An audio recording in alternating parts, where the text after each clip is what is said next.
We hear a lot about genius. We're taught to admire the minds of those infinite, baffling, but astonishing geniuses like Einstein, Tolstoy, or Picasso. Quite what genius might actually be is left a little vague. It's a code word for brilliant, but perhaps too otherworldly ever really to fathom. We're invited to stand in awe at the achievements of geniuses, but also to feel that their thought processes might be quasi-magical, and that it's ultimately simply mysterious how they were ever able to come up with the ideas they've had. But there is a radically different view, suggested by a hugely prescient quote from the 19th century American genius Ralph Waldo Emerson.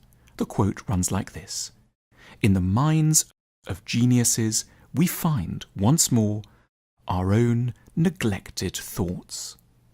What this tells us is that the genius doesn't have different kinds of thoughts from the rest of us. They simply take them more seriously.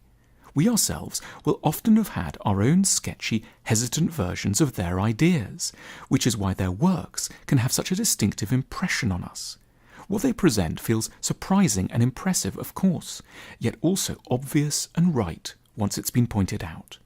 The geniuses are giving clear and powerful articulation to notions that are already familiar, because we've been circling them ourselves, possibly for years, without quite ever being able to close in on them properly. Genius can, in this sense, be defined as paying closer attention to our real thoughts and feelings, and being brave and tenacious enough to hold on to them, even when they find no immediate echo in the world beyond. The reason why we disavow so much of what passes through our minds is, in essence, anxiety. We kill off our most promising thoughts for fear of seeming strange to ourselves and others, which explains why small children are, in their own way, so much more interesting than the average adult. They've not yet become experts in what not to say or think.